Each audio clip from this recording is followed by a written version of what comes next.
día de hoy vamos a revisar fisiología hepática desde el bello pueblo de Tulum, en Quintana Roo, este paraíso maya. Yo espero que con esto les guste incluso más el video que de costumbre. Como siempre, cualquier duda, no olviden dejar los comentarios y empezamos. Revisemos entonces las importantes funciones de este gigante anatómico y fisiológico que es el hígado. Básicamente el hígado es uno de los órganos más grandes del cuerpo junto con la piel y el cerebro. Y así como tiene un tamaño muy grande, la cantidad de funciones que hace para nosotros es también inmensa. Esto lo hace uno de los órganos con los cuales no podemos vivir sin su función adecuada, siendo el caso extremo la cirrosis que veremos más adelante. Las funciones generales del hígado, que ya después las veremos con más detenimiento, es almacenamiento de sustancias importantes para nosotros, como a la mejor colesterol o algún otro tipo de grasas, ciertas vitaminas, etcétera. También forma una importante función en el metabolismo, básicamente agarra cosas que tenemos, ya sea por nuestra dieta o por nuestra función del cuerpo en general, y las transforma en otras sustancias que son importantes para nosotros en ese momento. Por ejemplo, uno de los clásicos es puede metabolizar ciertos productos a glucosa. Entonces transforma otras cosas en glucosa para que nuestros tejidos tengan una cantidad de energía adecuada. Y por supuesto también transporte de una gran cantidad de cosas, desde colesterol, algunas hormonas, el hierro, etc. Puede funcionar también como una glándula endocrina. Esto significa que sintetiza ciertas hormonas, por ejemplo las producidas por la hormona del crecimiento, y también activa ciertas hormonas de otras glándulas, como de la tiroides o la vitamina D. No solo esto, también el hígado puede secretar al torrente sanguíneo albúmina, lo cual le da la presión oncótica a nuestros vasos sanguíneos. Y además de esto, esta misma albúmina puede ayudar a transportar desde hormonas hasta medicamentos. Funciona como una glándula exócrina. Esto significa que ciertos de los productos que tiene van a ir a dar afuera del cuerpo. Primero al duodeno y al tracto gastrointestinal a través de la bilis, que vamos a ver un poquito más adelante. Y además, obviamente al final del tracto gastrointestinal, pues van a salir del cuerpo a través de las heces. Esto va a ser a su vez un mecanismo muy importante para la excreción de ciertas sustancias tóxicas y de ciertos medicamentos. Entonces el hígado puede agarrar sustancias, de nuevo tóxicas o medicamentos, o cosas que ya no nos sirvan, transformarlas en esta cosa que se llama bilis y esta bilis ser excretada a través de las heces. Y también va a tener una importante función inmunológica y en la coagulación. Ya lo mencionamos en los videos que hicimos previamente de sistema de complemento y de coagulación, cómo el hígado sintetiza una gran cantidad de proteínas que manda a la sangre para, pues básicamente, generar el complemento, que es una parte esencial del sistema inmune, y para favorecer la coagulación, que también tenemos esos videos aparte. Ahora, veamos la anatomía del hígado. ¿Cómo es anatómicamente? Si lo vemos por la parte anterior, vemos que tiene un lóbulo izquierdo y un lóbulo derecho, y en la parte posterior aparecen dos más, que es el lóbulo caudado y el lóbulo cuadrado. Si vemos la vascula, bueno, tiene un apéndice importante que es la vesícula biliar, en el cual acumula bilis, básicamente, sales biliares, y esta después se puede vaciar y secretar todas estas sales biliares a través de los conductos biliares hacia el duodeno, como ya decíamos en diapositivas pasadas. En cuanto ahora sí a la circulación, una de las partes más importantes es la circulación que entra, que esta es la tríada portal a través del hilio hepático. En la tríada portal encontramos, ya mencionamos, el conducto biliar que sale, pero lo que entra es la vena porta y la arteria hepática. La arteria hepática trae al hígado sangre oxigenada, pues para específicamente proveerle este importante nutriente que es el oxígeno. Y de la vena porta, pues vamos a obtener todo lo que viene del intestino, el tracto gastrointestinal, el vaso y el páncreas. Entonces trae una gran cantidad de hormonas muy importantes como la insulina, trae todos los nutrientes de nuestra dieta, de nuestra digestión, pero evidentemente el hígado tiene que checar que estos nutrientes sean los adecuados. Entonces puede biotransformarlos, ya habíamos quedado, puede transformar algunos en glucosa si es que se necesita, puede absorber y acumular otros, por ejemplo las vitaminas que nosotros estamos comiendo, y también funciona como un filtro. En este filtro básicamente los macrófagos propios del sistema hepático comen todas las bacterias y destruyen todas las toxinas que puedan venir con esos alimentos. Y una vez que está procesada toda esta sangre, se va a ir por la vena hepática y después por la vena cava inferior hasta la aurícula derecha en el corazón y de ahí al resto de la circulación en el cuerpo. Ahora veamos más a fondo la anatomía de las vías biliares. Básicamente las vías biliares, ya quedamos, tenemos el hepatocito, que es la célula básica del hígado, y está rodeado por estos conductillos biliares. Todo lo que el hepatocito considera que necesita hacer, pues lo hace y después secreta el producto que es la bilis. Y esta bilis va a empezar va a fluir a través de estos conductillos biliares, después se unen varios para hacerse más gruesos y generan un conducto biliar. De ahí vamos a tener muchos conductos biliares que se van uniendo hasta que tenemos el conducto hepático izquierdo y el conducto hepático derecho. Más adelante, por supuesto, estos dos convergen y hacen el conducto hepático común y de ahí se conecta, puede pasar la bilis hacia la vesícula biliar. La vesícula biliar va a ser básicamente un reservorio. Este reservorio pues guarda esa bilis y cuando es necesaria, por ejemplo cuando estamos comiendo, pues libera toda esta bilis hacia, ahora sí, el colédoco. En el colédoco se une con el conducto pancreático en la ámpula de Vater y al atravesar el esfínter que está aquí, que es el esfínter de Oddi, todo esto es liberado hacia el tracto gastrointestinal para cumplir sus funciones, matar bacterias, facilitar la absorción de ciertas grasas o incluso de vitaminas que se disuelven en la grasa y también eliminar fármacos o algunas otras toxinas. Entonces, esto es lo que sale del hígado y una de las principales funciones del hígado, de hecho, probablemente una de las que más conocemos. Por ejemplo, cuando se afecta este mecanismo, pues esta bilis empieza a irse a la sangre por mecanismos que no voy a mencionar en este video, pero que el doctor San Agustín en su canal acaba de hacer un video de ictericia y les dejo también en la etiqueta del enlace, les sugiero que vayan y si ven el video y les gusta, díganle que van de parte de Sinapsis MP. Y entonces él explica ahí muy bien qué es lo que pasa cuando se tapa aquí el conducto y esta bilis pasa a la sangre, por decirlo de alguna manera. Ya lo verán mejor explicado en el video del doctor San Agustín. Pero entonces esta es la anatomía de las vías biliares y es en general su función. Quedamos que en este triada portal, que las venas son las que justamente le aportan la sangre que va al hígado. Y entonces tenemos dos fuentes, la arteria hepática que sale directamente de la aorta abdominal y entonces la arteria hepática le lleva al hígado justamente sangre oxigenada. Le provee todo el oxígeno que necesita el hígado para hacer sus funciones. Pero tiene una segunda circulación y esta es a través de la vena hepática portal. Entonces esta vena porta básicamente junta la sangre de todos los órganos o casi todos los órganos abdominales, o sea, el tracto gastrointestinal, estómago, intestinos, páncreas y vaso, y la manda al hígado. Esta es una sangre altamente desoxigenada, por supuesto, digo, ya pasó por un órgano y ya ese órgano le quitó todo el oxígeno necesario. Sin embargo, es rica en nutrientes, porque evidentemente es lo que estamos absorbiendo en nuestra nutrición, y es rica también en hormonas, por ejemplo, secretadas por el páncreas, o también algunos otros compuestos secretados por las células del vaso, de entre ellas complejos inmunológicos. Y una vez que nos llega este baño de sangre, se forman los capilares, que es donde conectamos estas venas y arterias con la vena hepática y después con la vena cava inferior. Este capilar pues va a tener funciones muy importantes como todos los capilares. Entonces vamos a hacerle un acercamiento. Aquí tenemos otra vez, esta es la tríada portal, este es el conducto biliar que sale hacia el tracto gastrointestinal, esta es la vena porta y esta es la arteria hepática. Entonces van juntos todo el tiempo, solo en direcciones contrarias. Estos van hacia el hígado, mientras que el conducto biliar se aleja del hígado.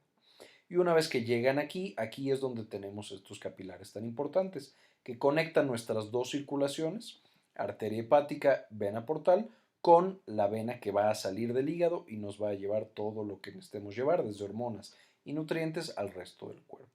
Si hacemos otro acercamiento más, aquí tendríamos la microestructura. Tenemos que están entrando nuestra vena porta y nuestra arteria hepática y está saliendo nuestro conducto biliar. Como podemos ver, especialmente en las venas, en la vena porta, tenemos unas células que son muy importantes. Evidentemente tenemos la célula endotelial, que es la que forma los vasos sanguíneos, como en todos los vasos del cuerpo, pero tenemos también las células de Kupfer. Estas células de Kupfer son macrófagos que son residentes en el hígado. Y su función, como pueden ver, están aquí en el vaso. Y entonces cada vez que está entrando esta sangre llena de nutrientes, pero que como viene del exterior, puede tener una gran cantidad de bacterias o de toxinas. y otras sustancias nocivas, la célula de Kupfer pues se la come inmediatamente. Entonces la célula de Kupfer se la come y se la come y se la come todas estas bacterias y todas estas toxinas, de manera que funciona como un filtro celular para esta sangre. La sangre que viene de la arteria hepática también pasa, por supuesto, pero en teoría esta viene limpia. Pero pues no está de más, por lo que los macrófagos de Kupfer o las células de Kupfer siguen analizando y quitando cualquier cosa tóxica. De manera que cuando llega a la vena central, en teoría ya no tiene bacterias y ya no tiene toxinas. Ahora, además, como pueden ver, tenemos nuestras células endoteliales que estarían todo aquí recubriendo nuestro vaso sanguíneo. Y después tenemos un espacio y después el hepatocito. Estas células de acá son los hepatocitos. El espacio que separa las células endoteliales del hepatocito se llama espacio de Dice. Y este espacio de Dice es muy importante porque le permite al hepatocito decidir qué va a ir al conducto biliar y qué se va a quedar en la circulación. Además, como pueden notar, en el espacio de Dice, o sea, entre el hepatocito y la célula endotelial, vamos a tener estas células que son las células de Ito. Estas células de Ito o células estelares, que tienen forma de estrella, tienen muchísimas funciones. Una de las más importantes es almacenar. Tienen estas gotitas adentro que se encargan de almacenar grasa. Muchos tipos de grasa y todo lo que la grasa conlleva, especialmente vitaminas que se disuelven en la grasa, las cuales son más importantes A, D, E y K. Entonces, estas células estelares tienen muchas funciones de almacenamiento, se encargan también de la reparación muchas veces del hígado y cuando hay un daño crónico en el hígado, estas células pueden activarse y generar fibrosis en el hígado, siendo muy importantes, por ejemplo, para el proceso de cirrosis hepática. Pero bueno, además de la función de almacenamiento, quedamos el hepatocito, agarra la sangre, o sea, todo lo que está filtrándose por la célula endotelial, que tiene básicamente hoyos, y entonces deja pasar casi todo su contenido al espacio de Dice, y del espacio de Dice el hepatocito hace muchas cosas. ¿Cuáles son las más importantes? Pues elige qué cosas van hacia la bilis. La bilis está compuesta principalmente de bilirrubina, colesterol y agua, entonces muchos de estos pasan a este espacio para irse hacia el duodeno. También estos hepatocitos, dependiendo qué tan cerca estén de la sangre oxigenada o de la sangre desoxigenada completamente, pues van a encargarse de funciones específicas. Esto hace que estos hepatocitos que tienen mucho oxígeno, pues puedan hacer muchas reacciones de oxidorreducción, mientras que los hepatocitos de acá, que les toca muy poquito oxígeno, pues no tienen tantas funciones de oxidorreducción y tienen otras funciones. Y esto es muy interesante porque es de los tejidos más importantes en los cuales la anatomía genera una especialización de nuestras células. Vamos a dividirlo entonces de esta manera, de manera funcional. Básicamente, si nosotros viéramos el tejido hepático en general, podríamos dividirlo primero en el lóbulo hepático clásico. El lóbulo hepático clásico es un gran conjunto de hepatocitos. Aquí tendríamos todos los hepatocitos. En un extremo tendríamos la tríada portal, que es la arteria hepática, la vena portal y el ducto biliar. Estos dos se acercan a la vena central, mientras que este va hacia, o sea, su contenido va hacia el duodeno. Y entonces, esto hace que en el centro de todos nuestros lóbulos hepáticos clásicos tengamos una vena central o una vena hepática, la cual va hacia el corazón. Entonces, estas dos, esta va hacia el corazón, estas dos vienen básicamente del abdomen, con todo lo que requiera metabolizar el hígado. Entonces, por aquí llegan nutrientes, llegan bacterias, toxinas, etcétera, pasan por aquí por una gran cantidad de hepatocitos hasta que llegan a la vena central y suben al corazón. Podemos dividirlo, si no es por el lóbulo hepático clásico, por un lóbulo portal. El lóbulo portal colocamos la tríada portal en el centro y entonces vemos las vías biliares, de manera que toda la vía biliar de los hepatocitos todos generan bilis y esta se va hasta converger en el conducto biliar y entonces se va al duodeno. Y la tercera forma de dividir al hígado de manera funcional. Básicamente lo que decíamos, si tenemos la arteria hepática aquí, los hepatocitos que están pegados a la arteria hepática tienen mucho más mucho más oxígeno, por lo que esta es la zona 1. Esta zona 1, que es la más oxigenada, pues es la que va a hacer más reacciones de óxido-reducción. Vamos a tener la zona 2, que es básicamente intermedia, y la zona 3, que es la menos oxigenada, la cual va a tener ya otro tipo de reacciones. La zona 1 es la que está más pegada, por supuesto, al duodeno, por decirlo de alguna manera, y la zona 3 es la que está pegada a la vena central, que de la zona 3 todo se va a ir hacia el corazón. Y dividiendo así por funciones, tenemos que la zona 1, sus principales funciones es catabolismo de aminoácidos, gluconeogénesis, degradación de glucógeno, ureagénesis, síntesis de colesterol, oxidación de ácidos grasos y metabolismo oxidativo. La zona 3, que es la que tiene menos oxígeno, tiene síntesis de glutamina, hace glucólisis, síntesis de glucógeno, síntesis de glutamina, síntesis de ácidos biliares, cetogénesis y biotransformación de sustancias, porque en esta vamos a ver más adelante, sean las últimas reacciones de la biotransformación. También esta división funcional es importante porque cuando hace falta oxígeno en el cuerpo o cuando hace falta riego sanguíneo, por ejemplo, si tenemos sepsis o hipotensión o tenemos un sangrado muy importante, pues la zona 3, que es la que de manera basal casi no recibía oxígeno, es la más sensible a morir. Si ya de por sí le lleva poquito y bajamos la concentración de oxígeno, como una hipoxia, la zona 3 o perivena central es la primera que muere. Mientras que la zona 1, que es la que está más cerca de la arteria hepática, es la que es más resistente al daño. Y de nuevo, las funciones de la zona 1 se mantienen en la hipoxia, al menos por un tiempo, mientras que las funciones de la zona 3 se pierden más rápido. Por ejemplo, el metabolismo de ciertos fármacos. Entonces, bueno, esto es importante ya que estamos en terapia intensiva o estamos viendo metabolismo cardiovascular. Ahora, vamos a hablar de las funciones generales ya un poquito más específicas. Quedamos que el hígado podía almacenar y transportar ciertas sustancias. Ya hemos hablado un poquito de esto, pero ¿cuáles son estas sustancias?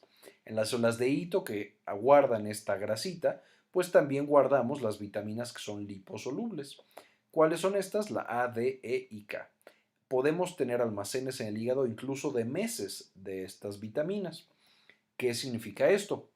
Nosotros las tomamos, las tenemos en la dieta y el hígado los guarda por meses. Si nosotros tomamos vitaminas, o sea, suplementos alimenticios, con estas de aquí podemos sufrir una intoxicación porque no solo tenemos lo almacenado, sino también las pastillas que nos estamos metiendo. Entonces, estas vitaminas, como se guardan por mucho tiempo en el hígado, son las que más riesgo corremos de tener hipervitaminosis. Lo segundo es el colesterol. El hígado se encarga de almacenar colesterol, de nuevo en estas gotitas que tenemos a través del hígado, pero además de almacenarlo, lo transporta. Este produce la proteína LDL, VLDL y HDL que hemos visto en otras clases, que se conocen coloquialmente como el colesterol bueno y el colesterol malo. En términos generales, el hígado sintetiza la proteína LDL para mandar el colesterol del hígado a los tejidos, por ejemplo, al corazón, a los testículos, al cerebro, a todos los que necesitan colesterol para vivir o para funcionar. Y cuando sobra el colesterol, ahora se sintetiza también por el hígado la proteína HDL que va, agarra el colesterol y lo devuelve al hígado para ser almacenado. Entonces, no solo lo guarda, sino que también lo transporta a través de las proteínas VLDL, LDL, HDL, etc. Va a almacenar y transportar glucógeno y triglicéridos. En este caso es más bien almacenamiento porque se pueden transportar libremente. Y aminoácidos también va a almacenar y va a liberar para que lleguen a otros tejidos. Por último, el hierro. Es una de las principales funciones del hígado. Todo el metabolismo del hierro puede sintetizar proteínas como la transferrina, que es la que va, agarra el hierro y la trae al hígado para ser almacenada. También va a tener funciones muy importantes en el metabolismo energético. Básicamente el hígado puede tener un modo en el cual se activa cuando tenemos hambre y no hemos comido en un tiempo y un modo en el cual se activa cuando acabamos de comer para almacenar, metabolizar y luego liberar la energía dependiendo de lo que necesitemos. Básicamente es un buffer metabólico y un buffer energético. Es muy complicado esto, lo vamos a ir viendo en muchos de los videos, pero básicamente Hablando de carbohidratos, el hígado puede almacenar mucha glucosa en forma de glucógeno y esto es cuando acabamos de comer y cuando ya nos hace falta y tenemos hambre y no hemos comido en un tiempo, transforma el glucógeno en glucosa para liberarlo y nutrir a todos los tejidos, principalmente al cerebro. El hígado puede también agarrar ácidos grasos y transformarlo en cuerpos cetónicos para alimentar al cerebro y alimentar al corazón y que produzcan energía en forma de ATP.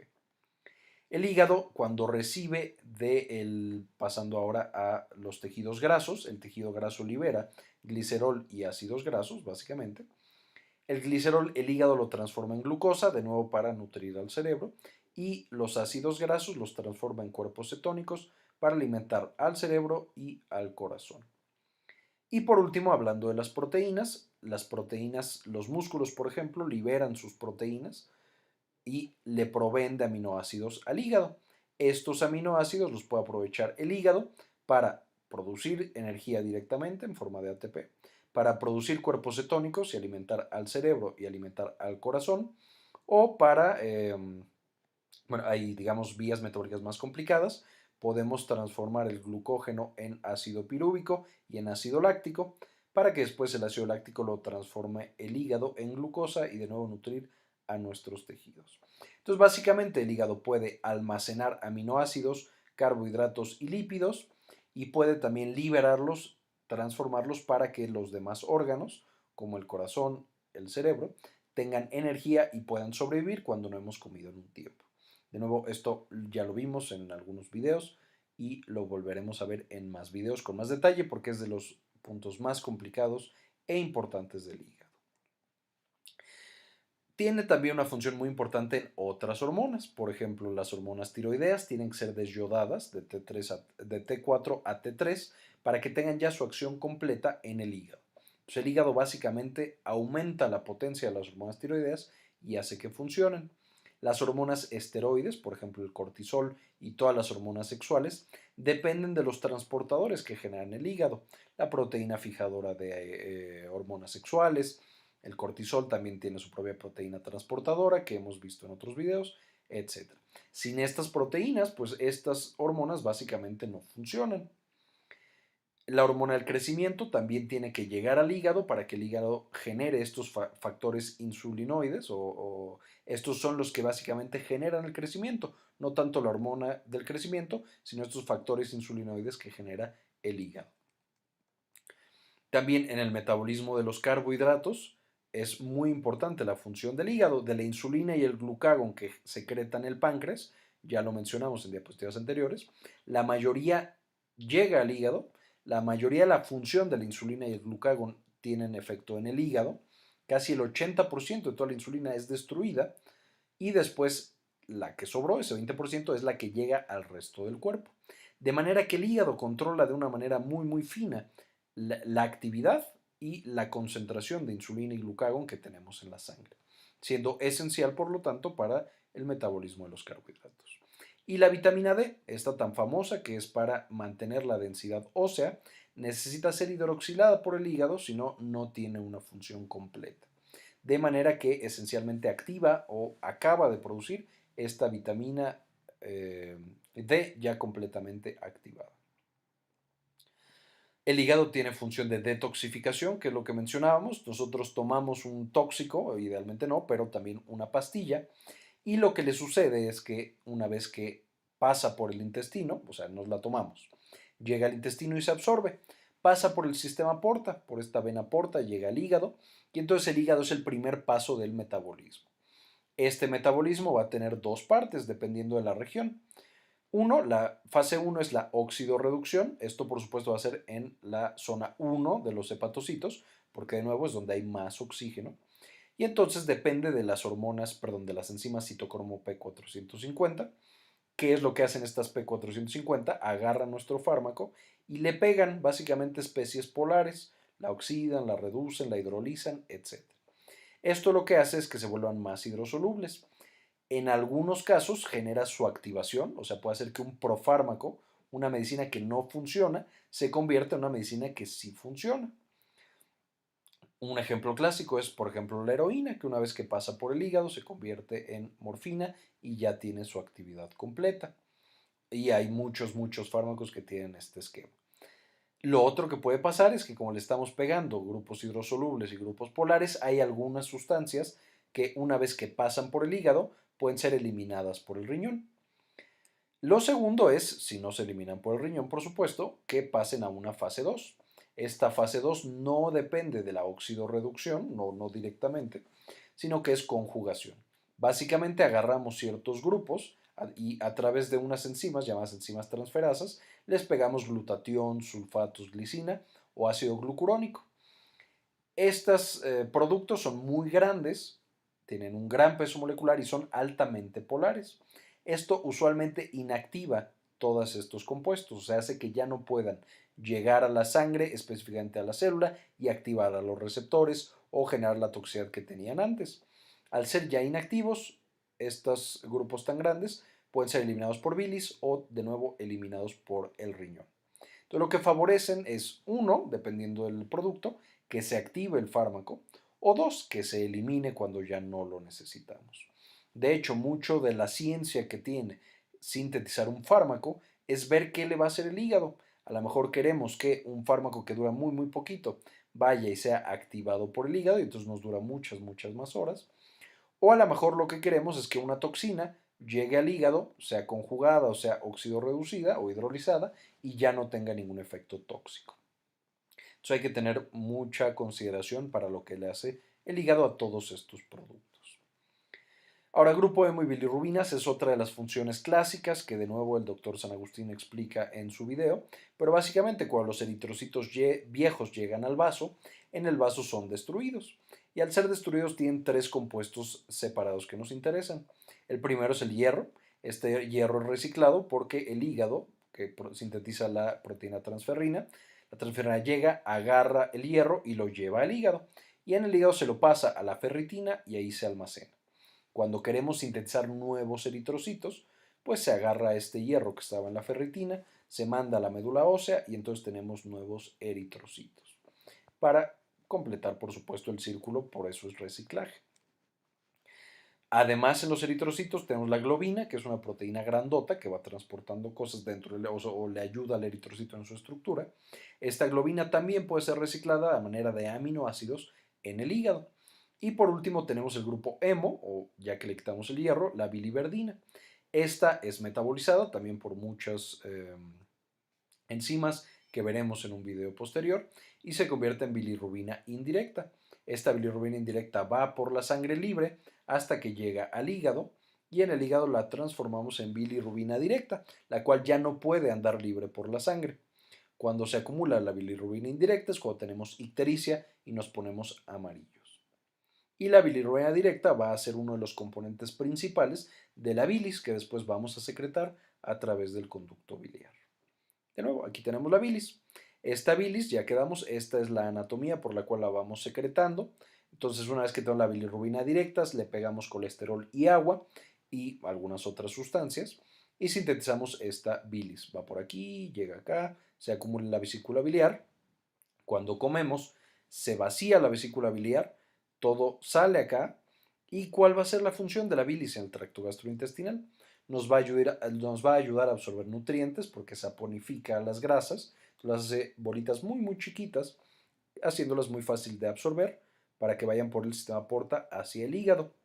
Además, va a estar implicada en el metabolismo del colesterol, en esta recirculación enterohepática, o sea, secretamos bilis que está llena de colesterol, va a haber una parte específica, un porcentaje que se pierde y se eliminan las heces, y otro se reabsorbe para ser reciclado y volver a producir bilis.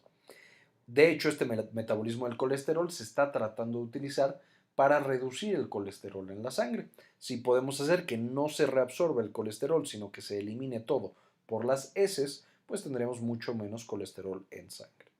Y por último, la bilis tiene importantes funciones bactericidas. O sea, todas las bacterias, desde antes de que lleguen las bacterias al hígado y los macrófagos de Kupffer se las coman y las destruyan, ya estamos tratando de eliminarlas y de hacer que no se reproduzcan a través de la bilis que es bactericida. Por último, una función no tan importante, pero clínicamente sí nos sirve, es que la bilis es lo que le da esa coloración oscura o café a las heces. De manera que cuando un paciente va al baño y hace popó muy clarito, es que no está llegando la bilis a su tracto gastrointestinal. Y por último, el sistema inmunológico ya lo hemos mencionado, pero básicamente cuando nosotros tenemos un proceso, bueno, de manera basal todo el tiempo el hígado es parte del sistema inmune, pero cuando tenemos una inflamación importante, la interleucina 6, que es uno de los reactantes de fase aguda, llega al hígado y el hígado, al ser un tejido o un órgano del sistema inmune, pues activa mucho más a este sistema inmunológico. Y esto va a ser a través de la síntesis de una gran cantidad de proteínas, principalmente las proteínas del complemento, la lectina fijadora de manosa, perdón, también muy importante con el complemento, el fibrinógeno, importante en la coagulación y en la coagulación específicamente para atrapar bacterias, y la proteína C reactiva. Todas estas aumentan muchísimo después de la activación de la interleucina 6 y de hecho pueden participar incluso en el proceso de sepsis, que es este proceso en el cual el sistema inmune se sale de control. Y por supuesto la célula de Kupffer, que ya mencionamos varias veces, el macrófago del hígado, también va a ser muy importante en el sistema inmune. Y por supuesto enfermedades. Cuando nosotros enfermamos del hígado, todas las funciones que mencioné arriba van a estar afectadas. Esto es importante porque a veces pensamos en una enfermedad del hígado y solo pensamos en lo clásico, no sé, que tiene ictericia, que se aumentan las enzimas. Pero es importante considerar que un paciente que está enfermo del hígado probablemente tiene afectados todas las funciones del hígado, desde el hierro, las hormonas, las vitaminas, el sistema inmune, etcétera, etcétera. Por supuesto, tenemos diferentes niveles de enfermedad hepática, por ejemplo, la hepatitis, que sería la menos severa, que ya veremos en videos posteriores, pero puede ser por virus, puede ser por demasiada grasa o puede ser por alcohol. Tenemos la cirrosis, que es la fase más avanzada de enfermedad hepática, en el cual el hígado puede perder absolutamente todas sus funciones y que el paciente esté a punto de morir y se requiere un trasplante de hígado. Y por supuesto, también tenemos una enfermedad muy importante del hígado, que es el carcinoma. El carcinoma de hígado, evidentemente, es el principal cáncer, el adenocarcinoma de hígado es el principal cáncer de hígado y puede ser fatal en muchos de los casos. Y muy bien, pues agradezco mucho, espero le hayan entendido, agradezco mucho a todas las personas que me apoyan en Patreon para hacer estos videos. Patreon es un servicio de suscripción en el cual ustedes pueden apoyarme por cada video que haga, darme un poco de dinero para que siga haciendo más videos y de mejor contenido. Y por supuesto también les recomiendo las referencias, chequenlas muy bien. El boron es lo principal, aquí no es glándula tiroides, perdón, es el capítulo de hígado. Y en la descripción del video podrán encontrar enlaces a algunos de estos libros para que los consigan. Yo sé que el tema de hígado es complicado, entonces espero que le hayan entendido en general y que no los haya confundido más de lo debido. Les dejo también un poco de más imágenes para que disfruten esta vista así como yo la disfruté. Y cualquier duda no olviden dejar en los comentarios. Y como siempre, ayúdenos a cambiar el mundo. Compartan la información.